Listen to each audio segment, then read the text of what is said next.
প্রচার করবেন? ওরা তো আজকে নমিনেশন করা হয়ে গেল। আমাদের কর্মীরা সকলে এসেছিলেন, সাথে ছিলেন। পুরো রোদ্দুরটা এখানে কেটেছে আমাদের। এবং আগামী দিন আজ নমিনেশন হওয়ার পর আগামী দিনে আমরা আবার প্রচার আবার জোর যেটা আছে প্রচার আমরা জোর দেবো, ডোর টু ডোর সেটা আমরা করে যাব। প্রচার যেমন আগেও চলছিল, আমরা প্রচার আবার বাড়বে। কি আশা রাখছেন জয়ের ব্যাপারে? জয়ের ব্যাপারে 100% আমরা জিতছি, শুধু সময়ের অপেক্ষা। আপনার প্রতিদ্বন্দ্বিতায় বিজেপির বিদায়ী বিধায়ক, কতটা চ্যালেঞ্জ হবে জয়ের ব্যাপারটা? আমি তাদের সঙ্গে কোনো কথাই বলতে পারবো, তারা তাদের মতো করছে, আমি আমার মতো করছি। আমি নিজের ব্যাপারে জানি আমাদের দল জিতবে জিতবে জিতবে। প্রয়োজন মনে করছেন?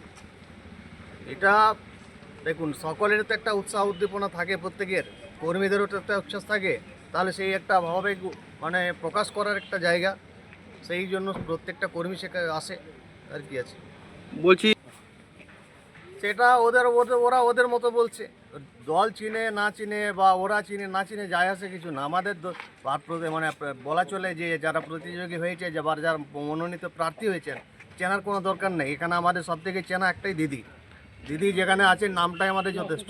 বলছি প্রচারে মূলত কোন বিষয় তুলে ধরছেন? প্রচারে আমাদের তো সবই আছে।